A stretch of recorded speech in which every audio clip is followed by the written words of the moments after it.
إن الحمد لله نحمده ونستعينه ونستغفره ونعوذ بالله من شرور أنفسنا ومن سيئات أعمالنا من يهده الله فلا مضل له ومن يضلل فلا هادي له أشهد أن لا إله إلا الله وحده لا شريك له وأشهد أن محمدا عبده ورسوله لا نبي ولا رسول بعده يا أيها الذين آمنوا اتقوا الله حق تقاته ولا تموتن إلا وأنتم مسلمون يا أيها الناس اتقوا ربكم الذي خلقكم من نفس واحدة وخلق منها زوجها وبث منهما رجالا كثيرا ونساء واتقوا الله الذي تساءلون به والأرحام إن الله كان عليكم رقيبا يا أيها الذين آمنوا اتقوا الله وقولوا قولا سديدا يصلح لكم أعمالكم ويغفر لكم ذنوبكم ومن يطع الله ورسوله فقد فاز فوزا عظيما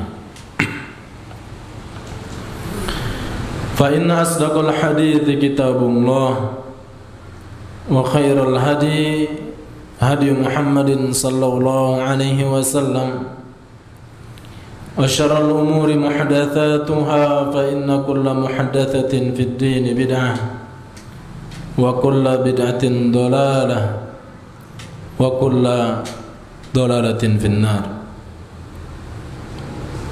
أيها الإخوة para jemaah sekalian yang semuanya semoga kita senantiasa dirahmati oleh Allah Subhanahu wa ta'ala. Alhamdulillah, puji syukur mutlak hanya milik Rabbul Alamin, Allah Subhanahu wa ta'ala. Ayat yang selalu kita baca minimal 17 kali dalam sehari semalam. Allah berfirman, Alhamdulillahi Rabbil Alamin.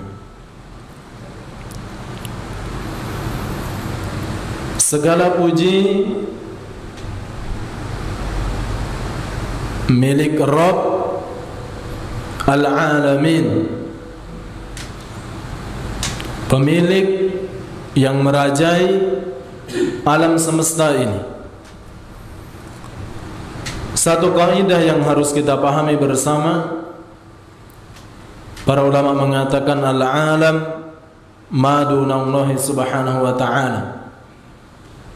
Yang namanya alam itu adalah apa-apa selain Allah. Maka ketika Allah mengatakan alhamdulillahi rabbil alamin, segala puji bagi Allah, Rabb semesta alam, Tuhannya semesta alam. Asal itu selain Allah, maka itu adalah alam.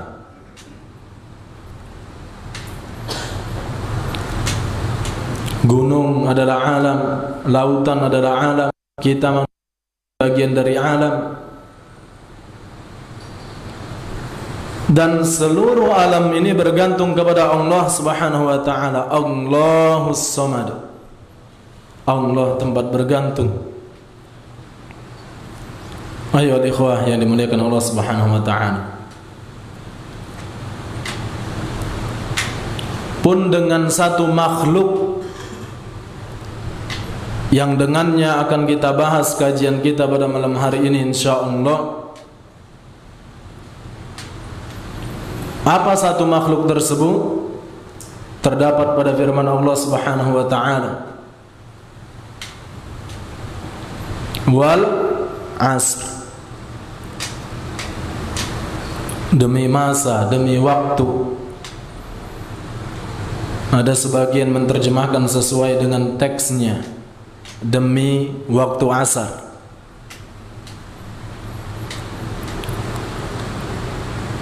Allah Subhanahu wa ta'ala berfirman di dalam surat ini, awal suratnya Allah bersumpah dengan makhluknya, bagian dari alam itu. Wal asr, demi masa, demi waktu.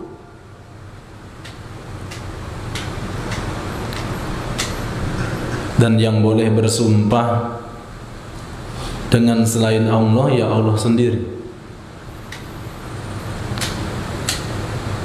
Di mana Pak kau nyimpan barang yang aku titip ke Bapak waktu itu? Bapak jual ya. Kemudian kita dah bersumpah wal asr. Wal asr akhi, wal asr akhi. Ana tidak jual, ana letak ke di lemari tapi hilang qadarullah. Boleh? Boleh. Apalagi kalau di kampung-kampung tuh banyak jenis-jenis sumpahnya. Mungkin beda kampung beda sumpah. Aman di kami wong beli deni haram paju kedalna. Aman tidak haram matilah. Haram disuruh mati. Belum lagi kepercayaan wong kita tuh wong beli dia itu. Aman ada tanah gundukan. Pernah lihat tanah gundukan, Pak? Di hutan tuh banyak biasanya. Kayak tanah liat warna kuning itu. Itu yang punya kebun seneng. Kenapa? Itu tandanya puyang pernah nginjak tanah dia. Makanya dijaga. Kalau kita nak diumai ya, nak dibangi balamnya, nak dibikin rumah, itu tidak boleh diratakan. Karena itu adalah telapaknya puyang. Subhanallah.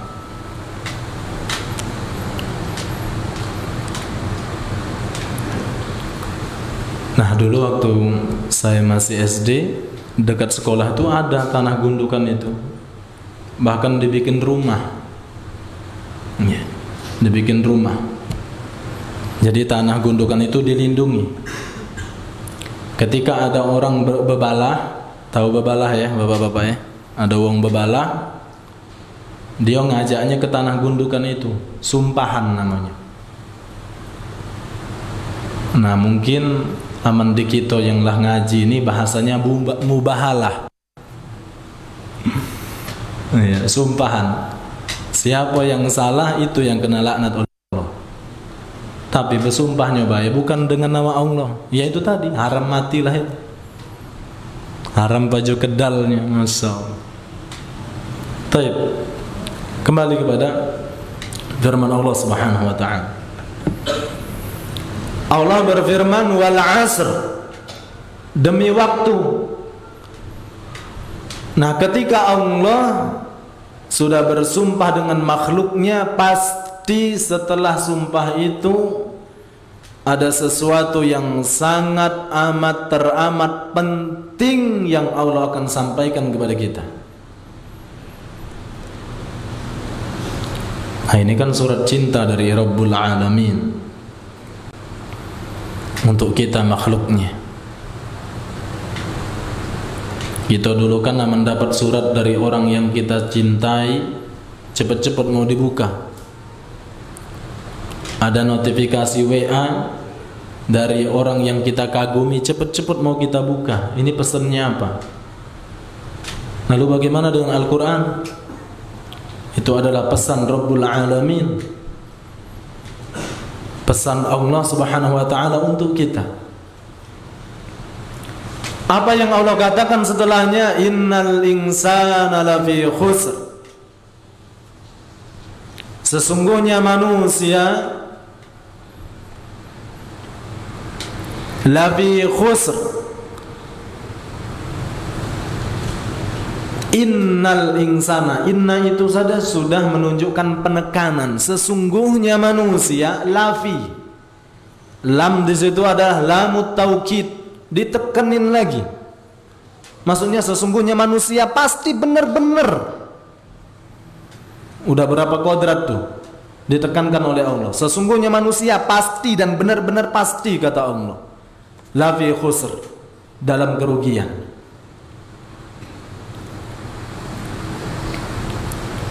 Baru kemudian Allah istisnakan. Istisna itu dikecualikan, illa, kecuali. Alladzina amanu wa amilus solihat. Yang pertama adalah mereka yang beriman dan beramal soleh. Maka para orang tuaku, adik-adikku sekalian,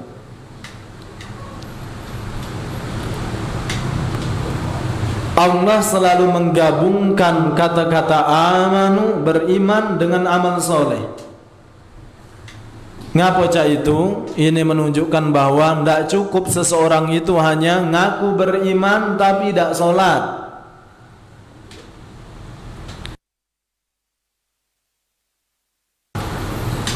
Sholat tidak pak? Yo, alhamdulillah setahun sekali.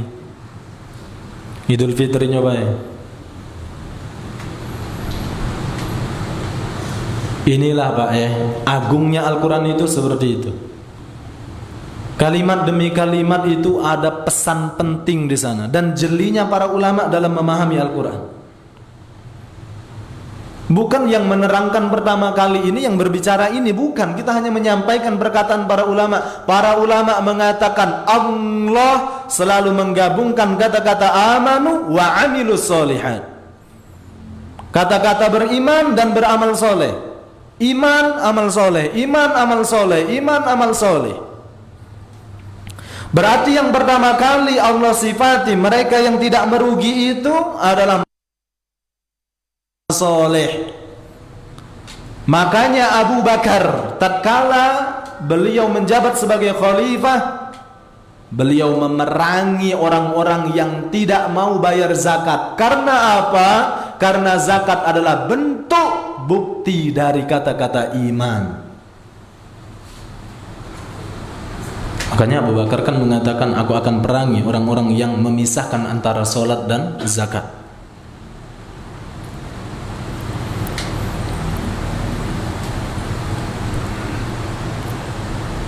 Masya Allah Ustaz, berarti saya ini baru jadi orang beriman 2 tahun terakhir ini Ustaz ya. Ngapa Pak? Yo, dulu KTP nyobain Ustaz. Alhamdulillah sudah beriman, lanjutkan sampai wafat.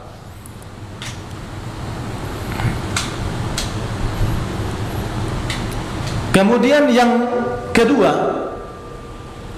watawasau bil haq, saling berwasiat dalam kebenaran. Akhi, mohon maaf sekali ya, ini saya sebenarnya juga masih belajar, tapi yang antum lakukan tuh salah. Berhentilah dari gawe itu. Ayo bareng-bareng kita bebenah. Nih, saling berwasiat. Watawasau bis sabr, karakter orang yang Allah sifati tidak merugi berikutnya. Yang ketiga adalah mereka yang saling berwasiat dalam kesabaran. Diuji sama tetangga dia,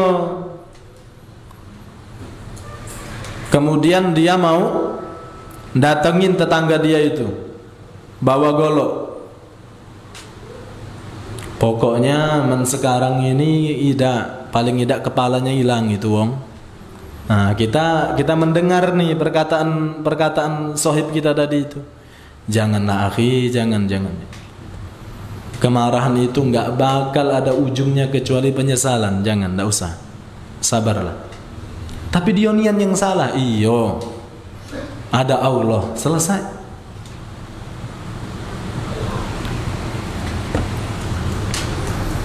Makanya Saya pernah dan saya sering katakan ini kepada wali santri ketika ada pertemuan antara kita asatidah dan wali santri. Saya katakan, Bapak Ibu harus senang ketika anaknya menjadi santri. Kenapa? Mereka tidak masuk karakter yang Allah katakan merugi. Di dalam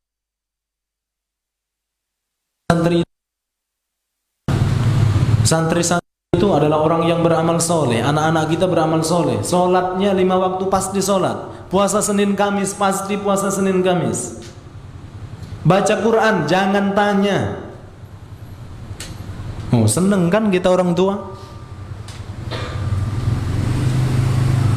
Nah, yang dikhawatirkan ini kita yang tidak nyantri ini.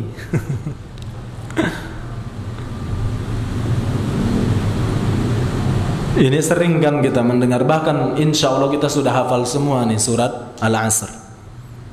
Tapi pernah enggak kita mendalami, kita kaji, masukkan ke benak kita. Pasti merugi kecuali 3 sifat ini dari seorang manusia. Baik, ayo ikhwan yang dimuliakan Allah Subhanahu wa taala. Judul kajian kita adalah Sebelum Kau Menyesal. Maka ketika kita tidak, tentu semua dari kita tidak menginginkan nanti menyesal di akhirat. Hal yang pertama kali harus kita lakukan sebagai orang yang beriman adalah jangan menyia-nyiakan waktu.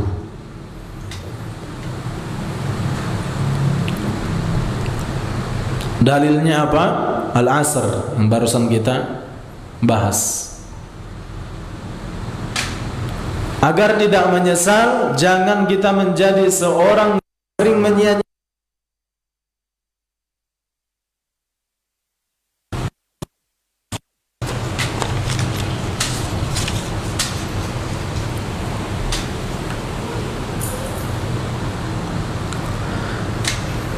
Sampai-sampai Allah Subhanahu wa ta'ala mengkaitkan ibadah dengan waktu. Ya. Ini saking pentingnya waktu. Allah mengaitkan ibadah amal soleh dengan waktu. Ibadah yang menjadi penghubung kita dengan Allah Subhanahu wa ta'ala. Ibadah yang paling utama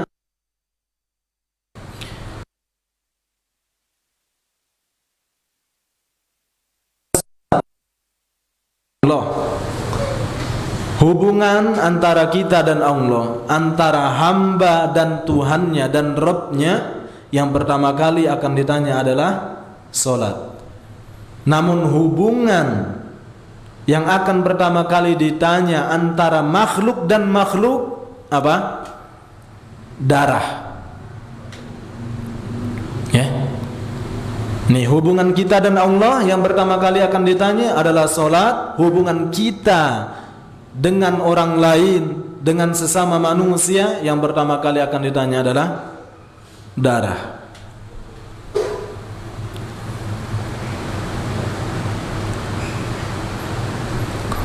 Allah Subhanahu wa ta'ala hubungkan ini ibadah yang paling utama ini, yaitu solat, dengan waktu.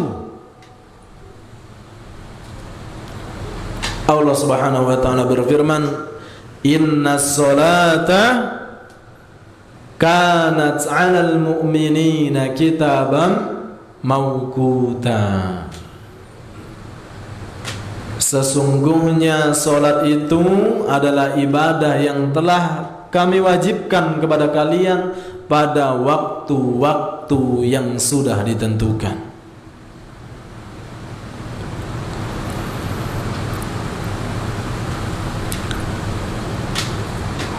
Maksudnya cak ini penting, solat ini penting, waktu ini penting. Dua-dua makhluk, dua-dua momen ini adalah sesuatu yang wajib diperhatikan oleh orang yang beriman.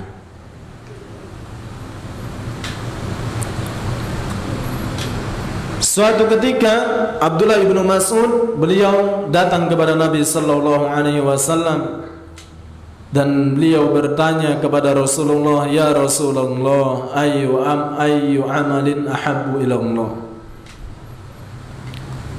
Amalan apa yang paling dicintai oleh Allah Subhanahu wa taala? Apa yang dikatakan oleh Nabi sallallahu alaihi wasallam? Beliau mengatakan, as-salatu ala waqtiha, salat tepat waktu, salat pada waktunya. Ini firman Allah, sabda Nabi sallallahu alaihi wasallam sejalan.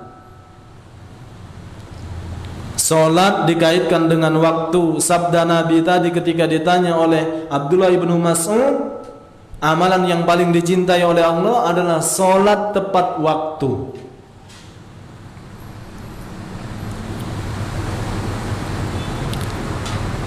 Taib. Ayo ikhwah, para jemaah yang dimuliakan Allah Subhanahu wa taala. Saking pentingnya waktu ini, saya ambil contoh.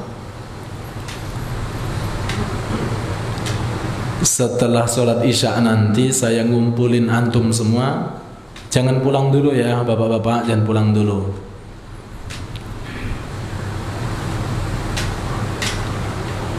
Kita sekarang akan mengambil zakat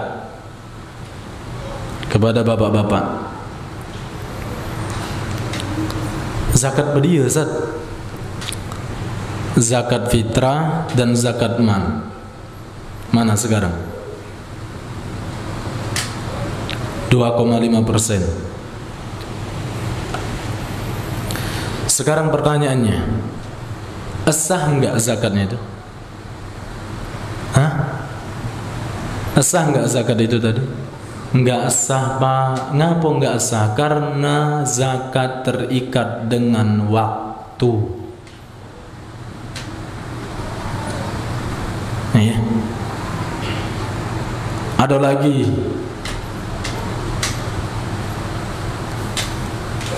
Seminggu lagi kita kumpul ya. Kita manasik di masjid apa yang ada kubah kecil itu? Masjid apa, Pak? Yang Pertamina sama yang pasar itu dekat Jalan Nasional, depan Jalan Nasional, masjid apa itu? Iya, itu ada kan? Enggak ada. Apa ada? Ka'bah. Enggak ada ya. Manasik di situ. Manasik haji. Nanti bulan Januari beneran berangkat haji. Wukuf di Arafah, mabit Muzdalifah, lempar jumroh. Sah enggak hajinya? Enggak sah. Mana ada haji bulan Januari? Kenapa? Karena lagi-lagi haji terikat dengan waktu. Zakat terikat dengan waktu, haji terikat dengan waktu. Apa lagi ibadah yang terikat dengan waktu? Puasa. Kita bikin aliran baru, puasa Ramadannya bulan 2 nanti.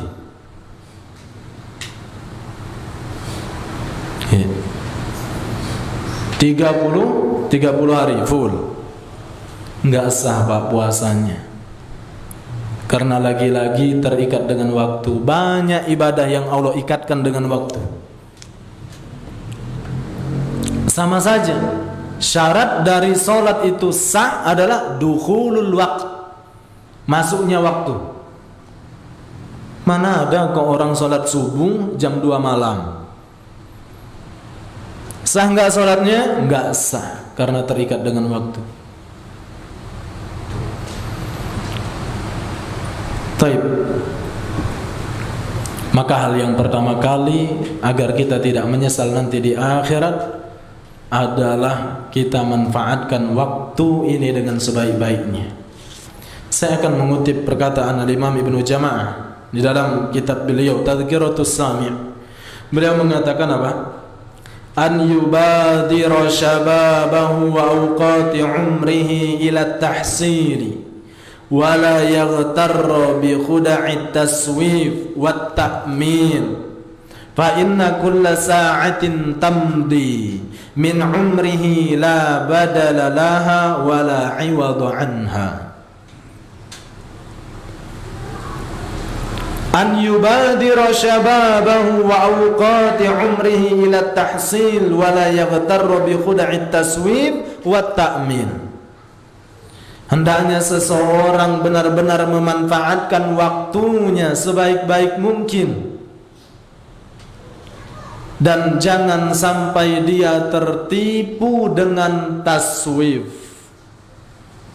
Insyaallah yang paham bahasa Arab paham ini. Taswif berasal dari kata-kata saufa, nanti. Jangan tertipu dengan kata-kata nanti, agak baik.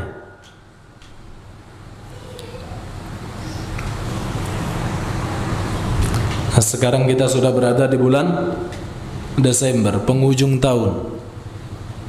Kemarin mau berubah di bulan Januari, agak baik. Ternyata sekarang bulan Desember itu agak baiknya itu sampai 12 bulan, Pak. Cobalah Pak, ayo kita belajar bareng,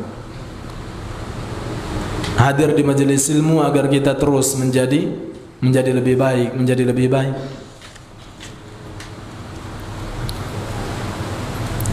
Bulan Januari kemarin mau berhenti, benar-benar berhenti jadi ahli hisab.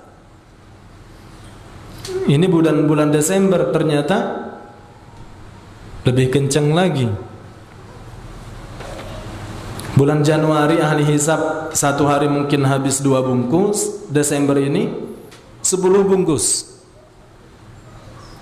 Masya Allah. Iya, anak pribadi ya berdoa. Kita semua berdoa supaya yang masih terjebak di dalam perilaku ini segera Allah bebaskan. Amin ya rabbal alamin. Ini ulama yang mengatakan jangan tertipu dengan kata-kata nanti, agak baik.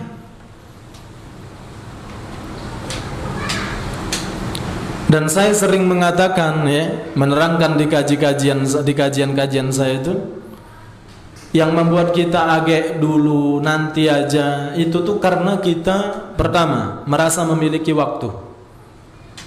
Padahal kan tadi kita katakan seluruh alam ini selain Allah, termasuk waktu adalah makhluk Allah.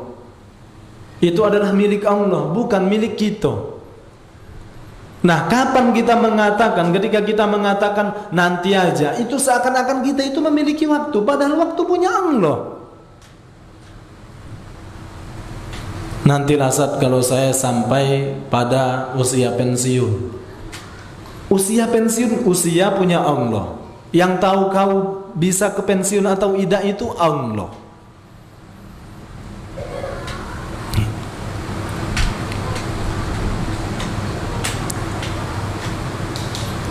Nah, kita ini sering mengurusi sesuatu yang itu adalah urusan Allah. Makanya Pak, kita tuh pening. Karena nggak bakal ketemu. Otak kita ini terlalu kecil untuk menampung urusan yang itu adalah urusan Allah Subhanahu wa ta'ala. Tentang masa depan, mengkhawatirkan masa depan.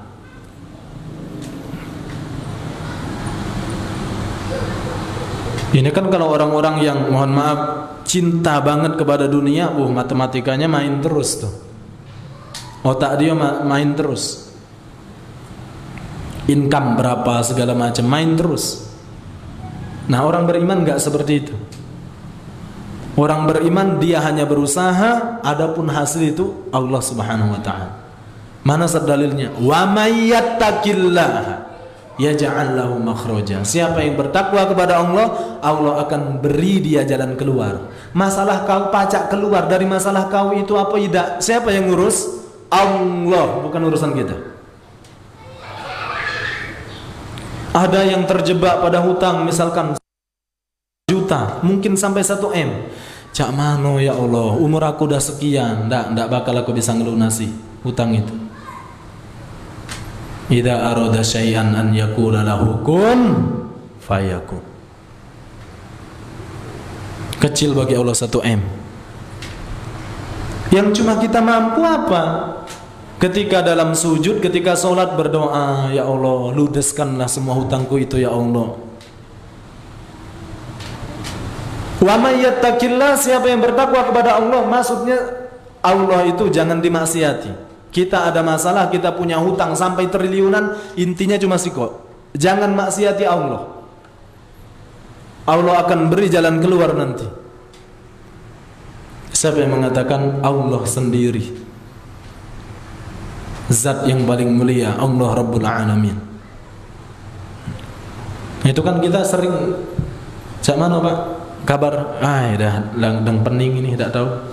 Itu kan karena kita ini sering ngambil masalah, urusan yang itu bukan urusan kita. Paham ya Bapak-bapak ya? Makanya orang yang beriman tuh enteng aja, lempeng aja ngadepin hidup.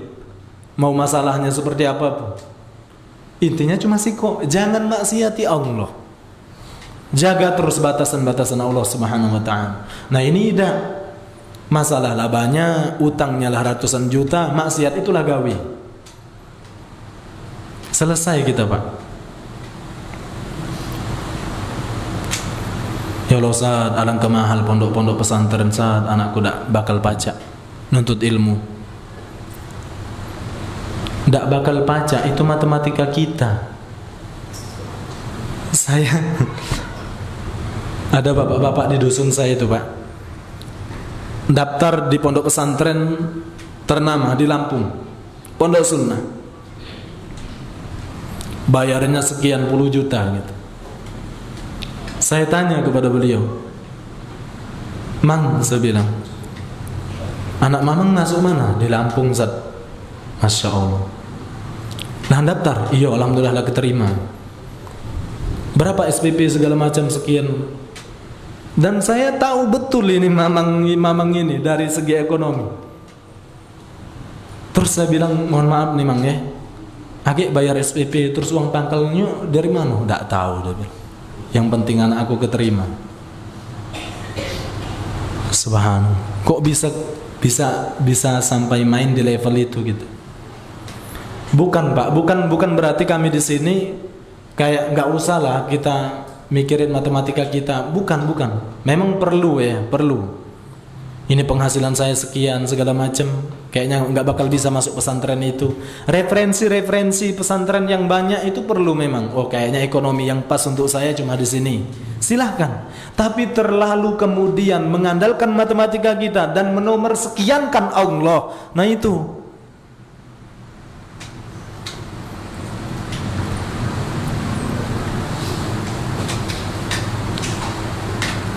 Subhanallah.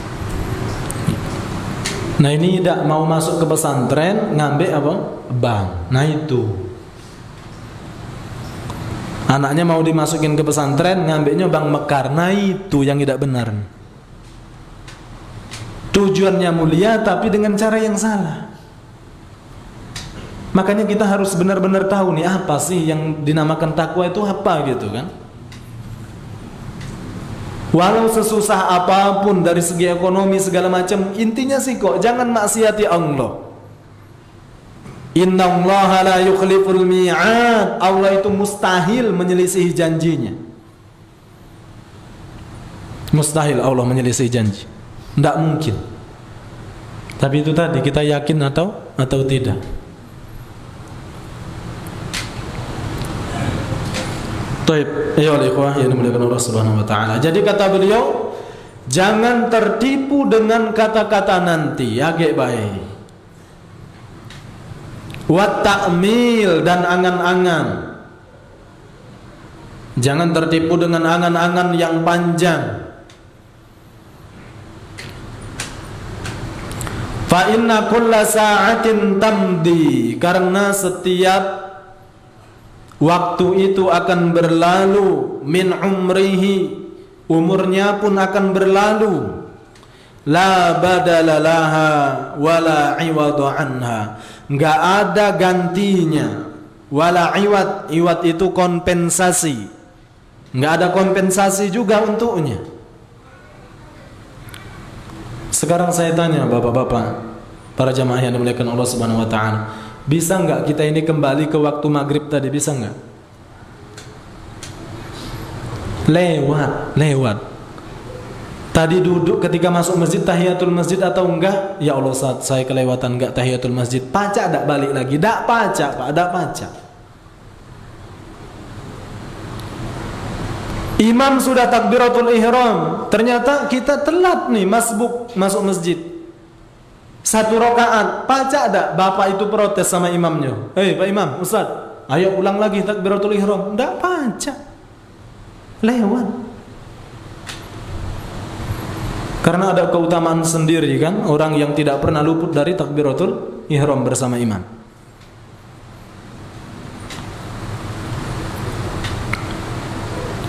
Nanti setelah sholat isya, kemudian kita pulang ke rumah, sampai menjelang tidur, sampai tertidur-tidur nih, waktu kita habiskan untuk apa?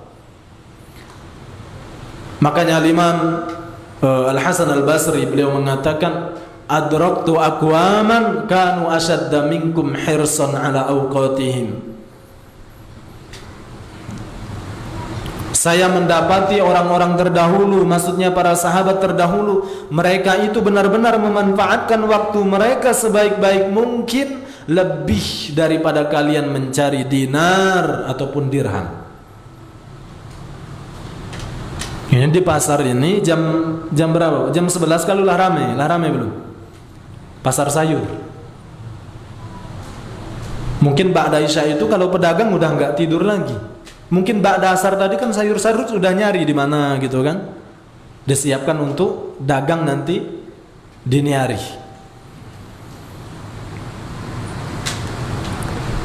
Nyari fulus, Pak, nyari uang. Segitunya nyari uang sampai menjelang maghrib. Wala asar, wala zuhur, wala maghrib, lewat semua. Mau isya lewat semua.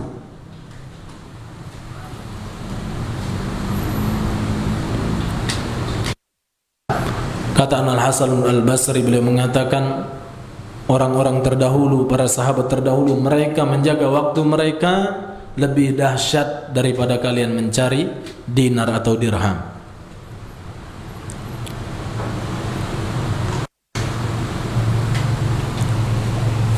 Baik, itu yang pertama. Kemudian yang kedua,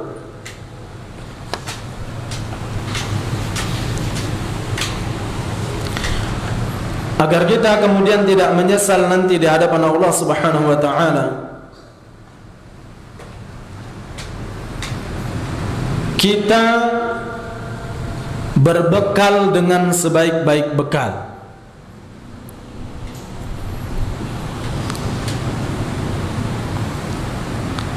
Berbekal dengan sebaik-baik bekal.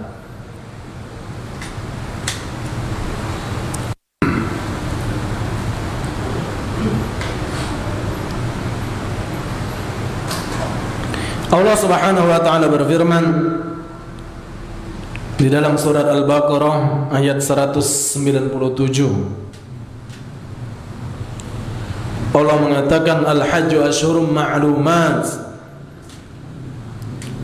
faman farada fihinna al-hajja fala rafatha wala fusuqa wala jidala fil hajj wa ma taf'alu min khairi ya'lamhu Allah wa tazawwadu fa in khairaz zadi taqwa takun ya ulil albab. Allah Subhanahu wa taala berfirman, musim haji adalah beberapa bulan yang telah ditentukan, telah dimaklumi. Barang siapa yang menetapkan niatnya dalam bulan tersebut bahwa dia akan mengerjakan haji, maka tidak boleh rofas. Ya. Apa rofas? Hah? Yang sudah pernah haji, alhamdulillah. Apa rofas?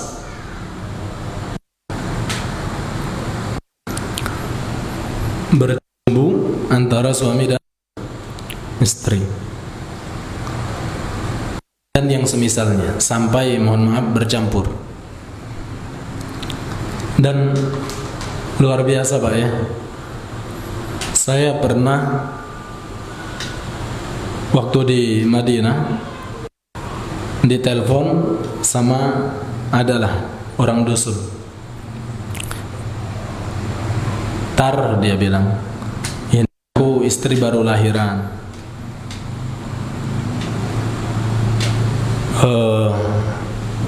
tolong dicarikan nama. Kemudian ana bilang, Pak, kasih ana waktu 3 hari, 3 hari atau sepekan, ana waktu itu bilang, karena ada ujian. Oh ya sudah, katanya. Kemudian setelah sepekan itu ana hubungin lagi, ana kasih nama, ini nama yang bagus, anaknya cowok. Wah, tar, kata dia, sudah di nama. Masya Allah, alhamdulillah, udah dikasih nama. Tapi saya ini kepo, Pak, nih, penasaran nih, namanya siapa gitu kan. Kemudian dijawab sama dia, namanya Rafatha, kata. Subhanallah, langsung anak tapi nahan diri ya, ketawa gitu. Apa artinya ini? Hubungan suami istri, nama anaknya, subhanallah.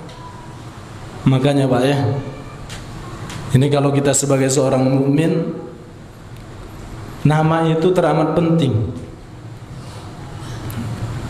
Karena nanti di akhirat akan dipanggil nama yang sering kita dipanggil di dunia. Jadi kalau kita di dusun ya, di daerah kita terkenal dengan, padahal nama kita misalkan Chandra, tapi dipanggilnya apa? Combro. Atau nama-nama yang aneh-aneh. Nah ini silakan untuk apa? Diganti. Nah, Allah Subhanahu wa taala berfirman, wala rafatha, janganlah berhubungan apa suami istri di dalam haji ya, ketika sedang dalam keadaan ihram. Wala fusuqa, dan janganlah kalian berbuat fasik. Berbuat fasik. Wala jidala, dan janganlah banyak berdebat. Nah, bapak-bapak sekalian yang dimuliakan Allah Subhanahu wa taala, kalau di dalam haji itu godaannya, ujiannya, masyaqqahnya itu lebih susah, lebih berat dan lebih banyak ketimbang umroh. Karena haji itu bercampur, Masya Allah, sampai seluruh dunia nih, seluruh negara bercampur, kaum muslimin pada hari itu ketika waktu haji. Kita bercampur dengan orang-orang Afrika yang karakternya Masya Allah, orang-orang Rusia, bahkan orang-orang Turki. Ini Allah sudah ingatkan, jangan jidal. Apa jidal? Jangan banyak berdebat ketika haji. Kita baru masuk WC, baru mungkin 1 menit sudah digedor-gedor. Digedor-gedornya ini bukan gedor-gedor pelan, tahu dewek, wong tinggi besar digedornya dor dor dor. Tapi giliran mereka hampir 1 jam dalam WC. Akhirnya gara-gara itu kita nggak tahan, keluar dari WC, perang, debat dalam keadaan ihram ini. Nah ini Allah sudah peringatkan. Jangan, mohon maaf tadi apa? Bercampur hubungan suami istri, bercumbu dan yang semisalnya, dan jangan berbuat fasik. Nyolong tas orang lah, nemu emas ya kan, yang tercecer diambil bawa pulang lah. Kemudian apa? Lagi tawaf bawa silet, apa? Nyilet-nyileti kiswah Ka'bah lah, dibikin jimat lah. Ini perbuatan fasik. Ini banyak terjadi. Ketika di Masjid Kuba ada pohon, ternyata diambilin kulit pohon tersebut, Siapa yang ngambilin? Orang Indonesia. Dibawa pulang dibikin jimat. Tapi sedikit lagi. Wa ma taf'alu min khairi ya'lamuhu Allah wa tazawwadu. Ini syahid pembahasan kita. Wa tazawwadu fa inna khairaz zadi taqwa. Berbekallah kalian dan sebaik-baik bekal nanti di akhirat adalah takwa. Ya ayyuhalladzina amanu taqullaha wal tanzur nafsum ma qaddamat lighad. Ini kita diperintahkan untuk ingat dengan akhirat dan sebaik-baik bekal di akhirat adalah takwa. Kita sambung setelah azan insyaallah. Barakallahu fikum, jazakumullahu khair. Assalamualaikum warahmatullahi wabarakatuh.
Alhamdulillahilladzi hadana li hadza wa ma kunna linahtadiya laula an hadana Allah wa asyhadu an la ilaha illallah wahdahu la syarika lah wa asyhadu anna Muhammadan abduhu wa rasuluh. Ayo ikhwah, para jamaah yang dimuliakan Allah Subhanahu wa taala. Maka sebaik-baik bekal yang harus disiapkan oleh seorang mukmin adalah takwa kepada Allah Subhanahu wa taala. Nuntut ilmu, hadir di kajian saya ini bagian dari takwa.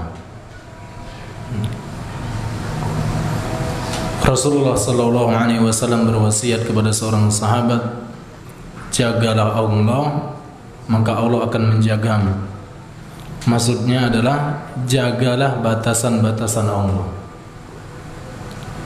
Jangan pernah menerjang batasan-batasan Allah.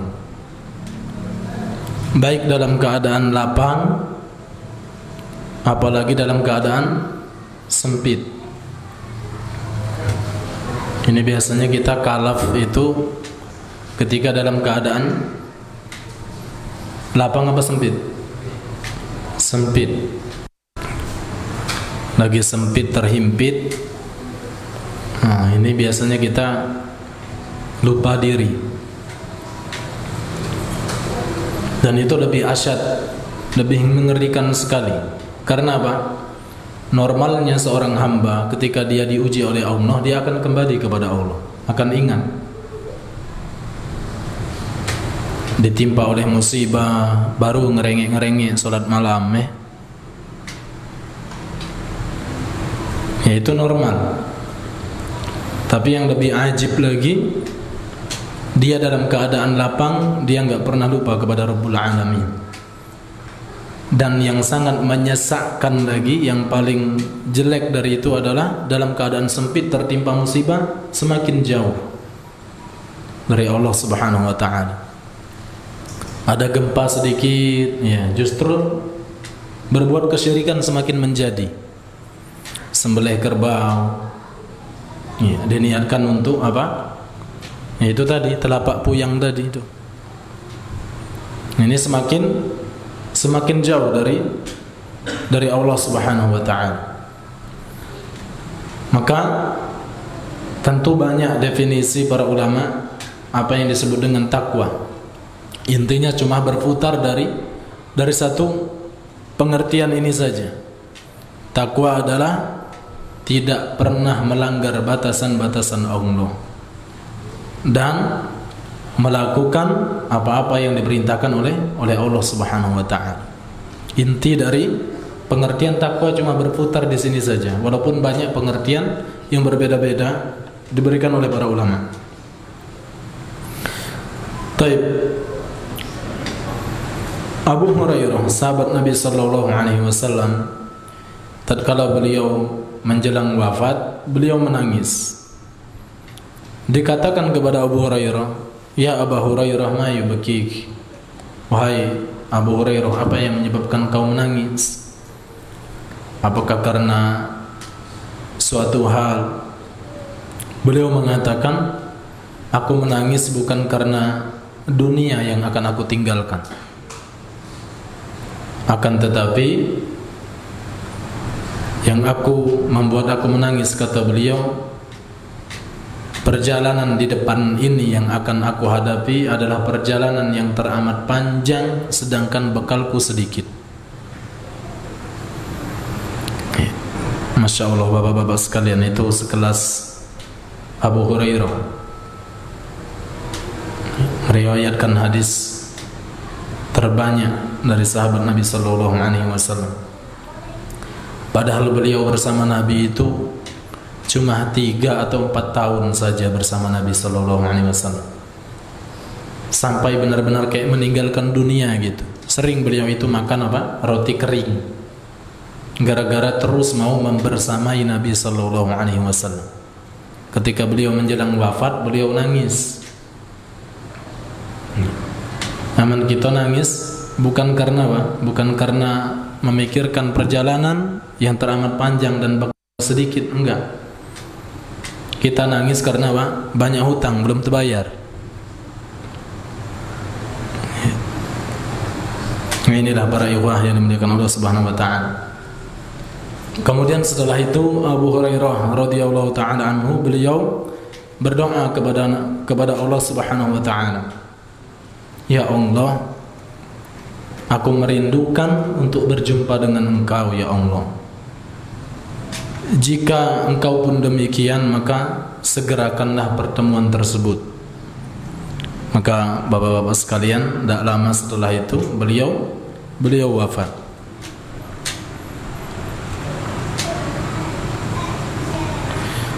Taib, kita sambung sedikit lagi ya.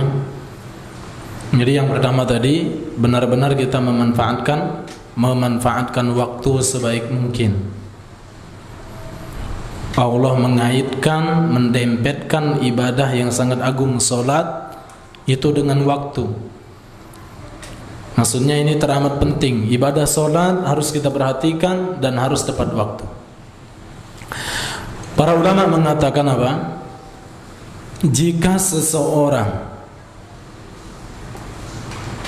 sudah terbiasa tepat waktu dalam melakukan ibadah, maka dia tidak hanya mendapatkan kebaikan di akhirat, namun dia juga mendapatkan kebaikan di dunia berupa habit.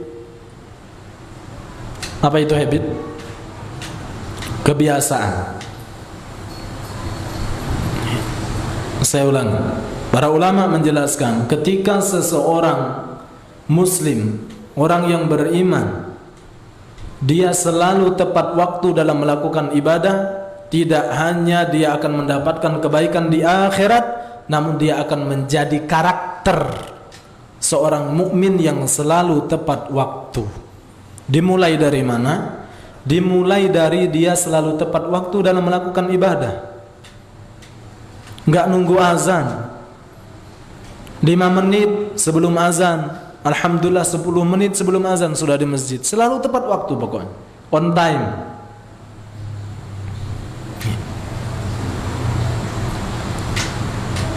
Maka ketika seseorang sudah terbiasa on time dalam melakukan ibadahnya, dia akan menjadi habit, kebiasaan terbawa dalam kehidupannya sehari-hari. Masuk kantor tepat waktu, keluar dari kantor tepat waktu. Kalau dia sebagai karyawan masuk PT tepat waktu, keluarnya tepat waktu. Kemudian kalau sudah janji pasti ditepati. Nah ini habit ini. Berawal dari mana? Selalu tepat waktu ketika melakukan ibadah.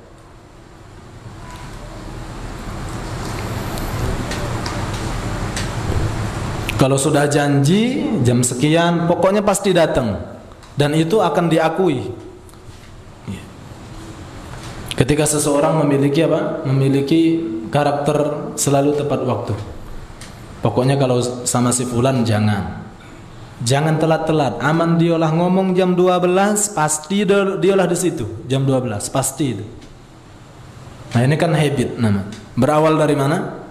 Berawal dari dia selalu tepat waktu dalam melakukan ibadah. Hati-hati bapak-bapak sekalian, salah satu ciri munafik kata Nabi sallallahu alaihi wasallam, ayatul munafiki salat. 3 ciri orang-orang munafik.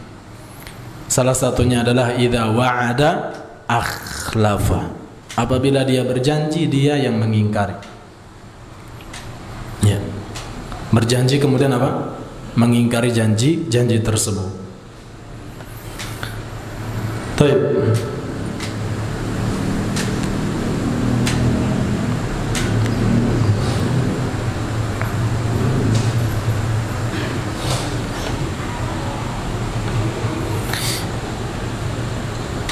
Di akhir kajian ini kami akan sedikit memaparkan bagaimana gambaran orang-orang nanti di akhirat yang berlumur dosa dan kemaksiatan kepada Allah. Mereka menyesal.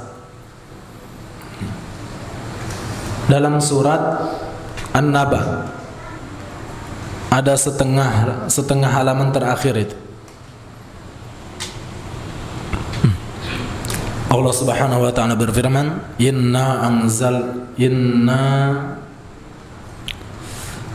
bagaimana ayatnya? Yang akhirnya ya laitani kun tuturoba. Monggo yang ingat. Punya ayatnya gimana? Iya, akhir ayat dari surat An-Naba. Ya laitani kuntu turaba. Orang-orang kafir, orang-orang yang berlumur dosa dan kemaksiatan kepada Allah, mereka saking nyeselnya itu Pak, berangan-angan untuk jadi debu, jadi tanah, jadi debu yang berterbangan. Ya laitani kuntu turaba, wahai diri. Kalau bahasa kita nih, aduh ya Allah, alangkah enaknya aku jadi apa? Jadi debu. Makanya Pak, Abu Bakar As-Siddiq, beliau tatkala melihat burung, beliau menangis. Iya. Ditanya oleh para sahabat yang lain, apa yang membuat engkau menangis wahai Abu Bakar? Wahai Abu Bakar, melihat burung kok bisa menangis? Beliau mengatakan apa? Enak jadi burung, wala hisab wala azab. Enggak ada hisab, enggak ditanyai tentang amal soleh segala macam, enggak, dan tidak ada azab. Sa'ad bin Mu'adz, saya pernah membahas ini di khutbah Jumat di sini kalau tidak salah. Beliau adalah seorang sahabat yang masa keislamannya itu cuma 6 tahun. Habis itu ikut perang dan meninggal dunia. Wafat Sa'ad bin Mu'adz. Apa kata Rasulullah sallallahu alaihi wasallam? Sesungguhnya arsy Allah bergetar gara-gara kematian Sa'ad bin Mu'adz. Nah, ada seorang ulama memberikan penjelasan di dalam hadis ini, pun demikian kata beliau, pun demikian Sa'ad bin Mu'adz tidak terbebas dari himpitan kubur. Keutamaan ini luar biasa nih, membuat arsy Allah itu bergetar radhiyallahu ta'ala anhu, gara-gara beliau meninggal dunia. 6 tahun masuk Islam, maksudnya Islamnya itu cuma 6 tahun masanya. Ketika meninggal dunia, apa yang bergetar? Arsy Allah.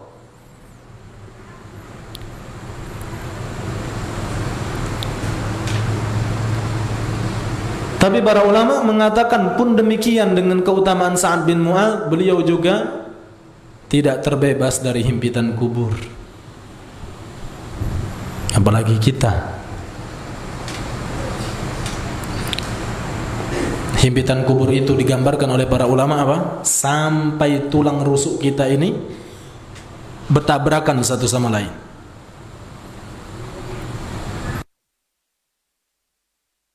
Kalian yang dimuliakan Allah Subhanahu wa taala.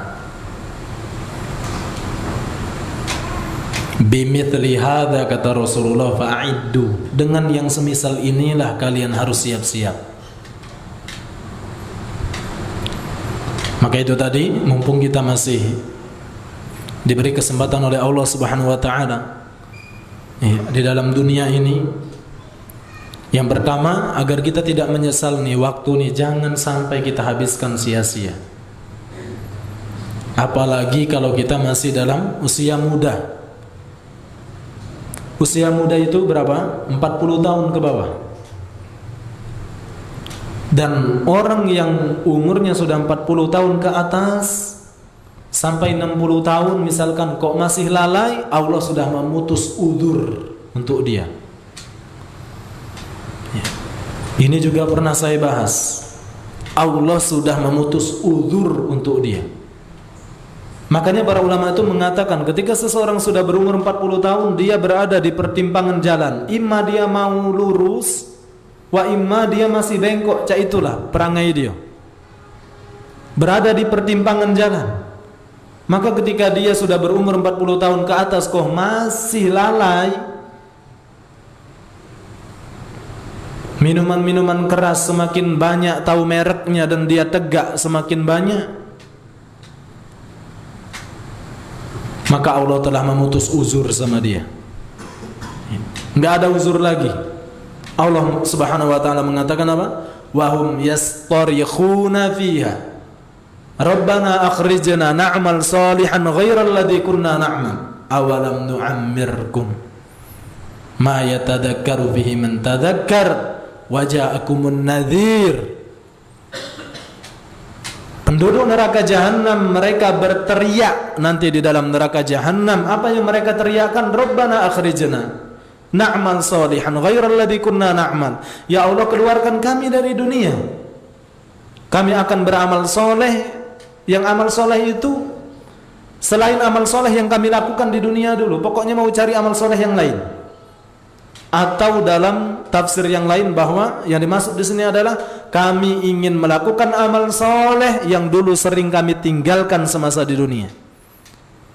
Apa kata Allah? Awalam nu'ammirkum, bukankah kami telah panjangkan umur kalian? Ma yatadakkaru fihi man tadakkar. Panjangnya umur kalian itu sebenarnya sudah cukup untuk kalian sadar. Lah cukup itu tuh. Nah, Ibnu Abbas mentafsirkan apa?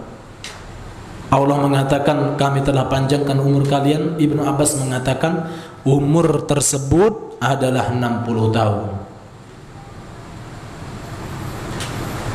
Waja'akumun nadhir, dan telah datang kepada kalian pemberi peringatan. Ibnu Abbas lagi-lagi mentafsirkan yang dimaksud pemberi peringatan di sini adalah uban. Ibnu Abbas mengatakan, Masya Allah, saya ini sudah banyak Pak. Kalau buka peci ini sudah uban. Ini sebagai pemberi peringatan kata Allah.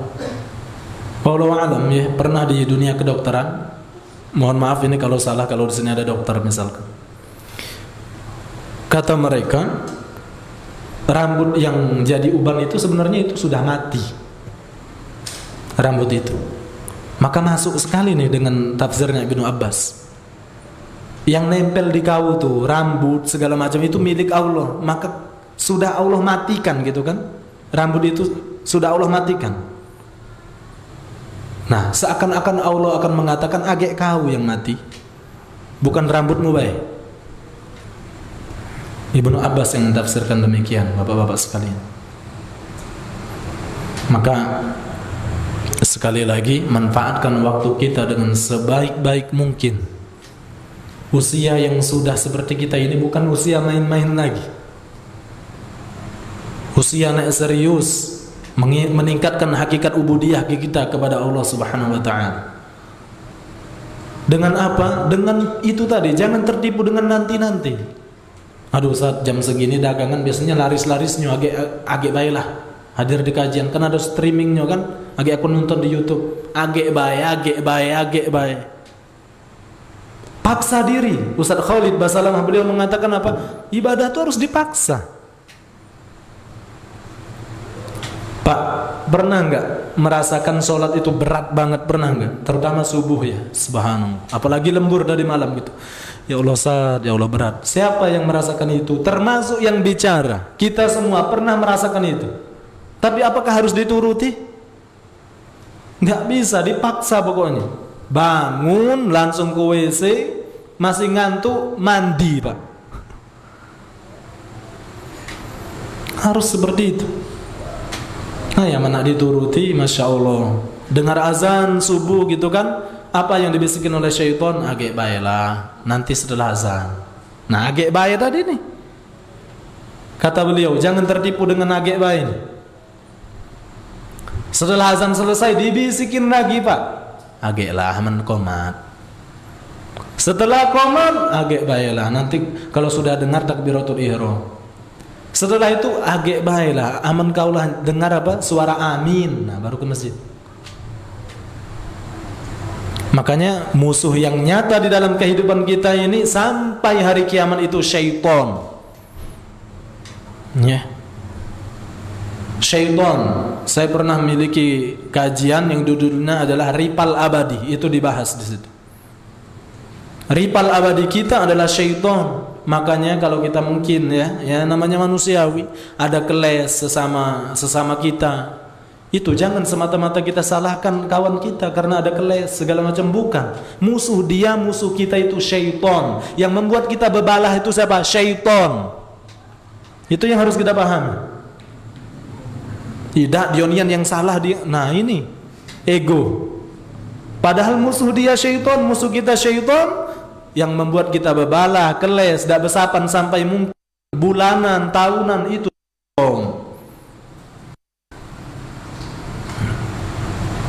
Makanya saya lupa bunyi ayatnya, antum bisa cari nanti di dalam surat Yusuf.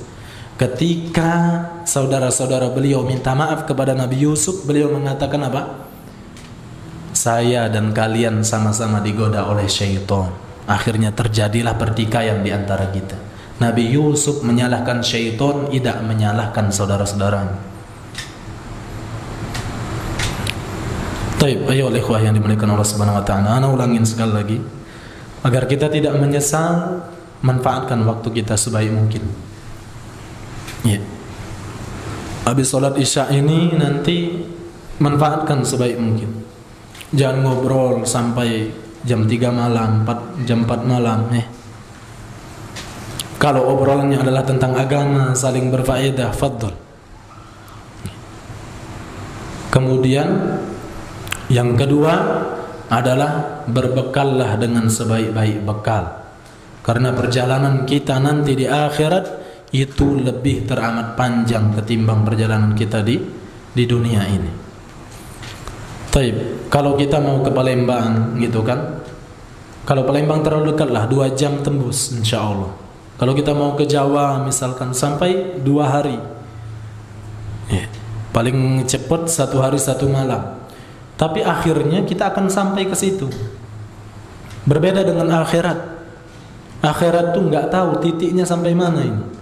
Titiknya adalah sampai masuk surga dan masuk neraka. Na'udzubillah, kalau orang-orang hamba Allah, ya kan, orang-orang kufar yang mereka masuk neraka jahanam, nggak ada sampai-sampainya. Maksud saya seperti ini, ketika orang-orang kufar dimasukkan ke dalam neraka jahanam, khalidina fiha abada, mereka kekal di dalamnya selama-lamanya. Sampai kapan? Tidak seperti kita mau ke Jawa, tidak. Walaupun 2 hari, walaupun 5 hari, tapi ada waktu dan akan sampai.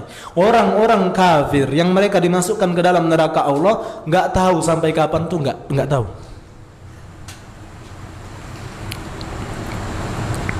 Nah ini yang mengerikan. Na'udzubillah, jangan sampai kita keluar dari agama yang hanif ini.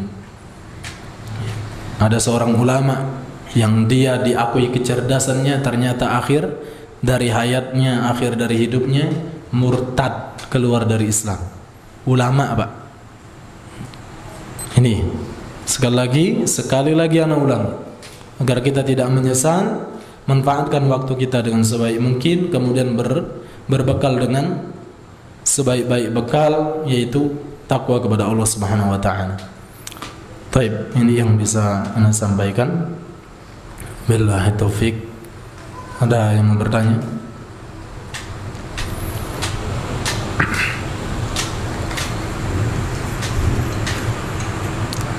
Subhanakallahumma wa bihamdika asyhadu an la ilaha illa anta astaghfiruka wa atubu ilaik. Naltaqi fi waktin akhir, insyaallah kita berjumpa pada lain kesempatan. Assalamualaikum warahmatullahi wabarakatuh.